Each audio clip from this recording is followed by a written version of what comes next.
Juízes, capítulo 8. E sucedeu que os homens da tribo de Efraim foram reclamar a Gideão: Que maneira é essa de agir para conosco? Tu não nos chamaste quando saíste a combater Midian? E o admoestaram severamente.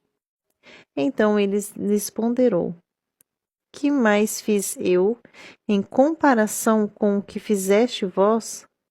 O restolho das uvas de Efraim não é melhor do que toda a colheita de Abiezer?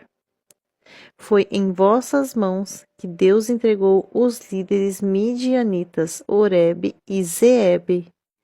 O que pude fazer eu não se compara com o que fizestes vós. Diante deste esclarecimento, acalmou-se a indignação deles contra Gideão. Gideão chegou ao Jordão e o atravessou.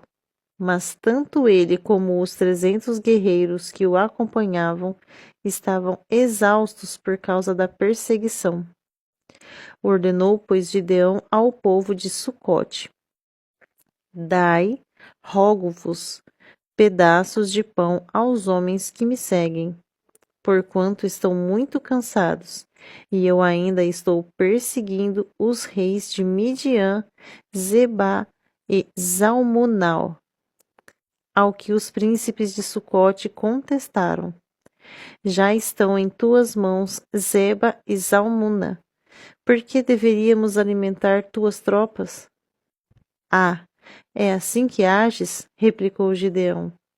Assim que o Senhor tiver entregado nas minhas mãos Zeba e Zalmuna, rasgarei a vossa carne com os espinhos do deserto e com os abrolhos. Dali subiu a Peniel. Contudo, eles também responderam como o povo de Sucote. Declarou Gideão ao povo de Peniel: Eis que, quando eu retornar vitorioso, destruirei esta vossa fortaleza. Estavam, portanto, Zeba e Zalmuna em Carcor, com seu exército, cerca de 15.000 homens apenas, todos os que haviam restado de todo o exército dos povos do deserto, os filhos do Oriente. Os mortos, dentre os que levavam a mão à espada, somavam 120.000 guerreiros.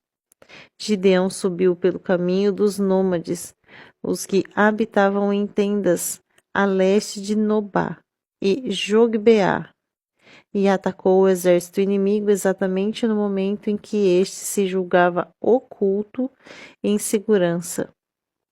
Zeba e Zalmuna, os dois grandes chefes midianitas, fugiram, mas ele os perseguiu e os prendeu, e o exército inteiro foi derrotado. Gideão, filho de Joás, retornou da batalha pela encosta de Eres. Ele capturou um jovem de Sucote e o interrogou, e o jovem depôs por escrito o nome dos 77 príncipes e anciãos responsáveis pelo governo da cidade. Em seguida, Gideão rumou para Sucote e anunciou aos líderes e ao povo de lá: Aqui estão Zeba e Zalmuna, a propósito dos quais zombastes de mim, dizendo: Já estão em tuas mãos Zeba e Zalmuna? Por que deveríamos alimentar tuas tropas? Tomou imediatamente todas as autoridades da cidade e, apanhando espinhos no deserto, abrolhos e sarças, rasgou-lhes os corpos, castigando-os severamente. Depois, dirigiu-se a Peniel e derrubou sua torre e fortaleza, e matou todos os homens daquela cidade. Então interrogou a Zeba e a Zalmuna: Como eram mesmo os homens que matastes em Tabor? E eles prontamente responderam: Pareciam contigo. Todos eles tinham o aspecto de filhos de rei. E Gideão acrescentou: Sim, eram meus irmãos, filhos de minha mãe. E concluiu: Juro pelo nome do Senhor que se os tivesseis permitido viver, eu não vos mataria. Então deu ordem expressa a seu filho primogênito Jeter, dizendo: Levanta-te, mata-os agora.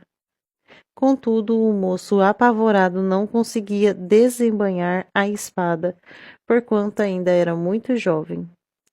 Mas Zebá e Zalmuna provocaram, exclamando: Levanta-te e mata-nos, tu mesmo. Ora, é preciso ter coragem de um verdadeiro homem para isto. Então Gideão avançou e os matou rapidamente. Depois arrancou os enfeites reais do pescoço dos camelos deles. Então os israelitas rogaram a Gideão: Reina sobre nós, tu, o teu filho e o teu neto, porque nos tiraste das mãos de Midian. Gideão, contudo, lhes esclareceu: Não serei eu quem governará sobre vós, tampouco meu filho, porque é o Senhor Yahvé quem reinará sobre as vossas vidas. Disse mais Gideão: Permite, entretanto, que vos faça um pedido, que cada um de vós me dê um dos brincos que tiraste dos vencidos. Os ismaelitas, parentes dos midianitas, costumavam usar argolas de ouro nas orelhas ou nariz, porquanto eram nômades do deserto. Replicaram eles: De bom grado os daremos. E estenderam uma capa, e cada um deles depositou ali um brinco do total do seu despojo pessoal de guerra. E o peso dos brincos de ouro que ele recebera chegou a 20,5 quilos, sem contar os enfeites, os anéis, pendentes e as roupas de púrpura que os reis de Midian usavam, e os colares e enfeites reais que adornavam seus camelos. Gideão usou o ouro para confeccionar um éfode, um manto sacerdotal que colocou em sua cidade, Ofra. Entretanto, todo o povo de Israel passou a idolatrar este objeto, vindo a se prostituir em relação a Deus, o que se transformou numa armadilha para Gideão e toda a sua família. Assim foi Midian abatido diante dos filhos de Israel, e nunca mais levantou a cabeça. E a terra experimentou paz e descanso por 40 anos, todo o tempo que Gideão viveu. Então, Jerubaal, filho de Joás, partiu em direção à sua casa e lá permaneceu.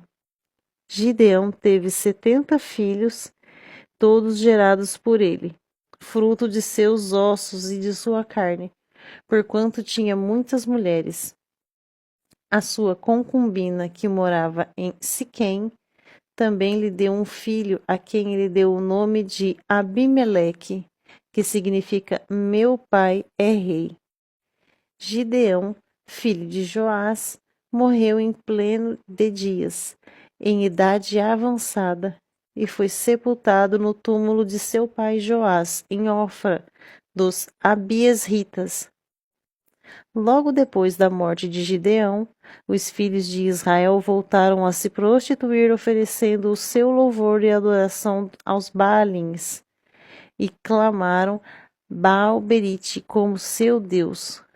E não mais se lembraram do Senhor Yahvé, o seu Deus, que os havia salvado das mãos dos seus inimigos em redor. Também não demonstraram qualquer gratidão para Jerubaal, Gideão, e sua família, pois se esqueceram de todo o bem que ele tinha realizado em favor de Israel.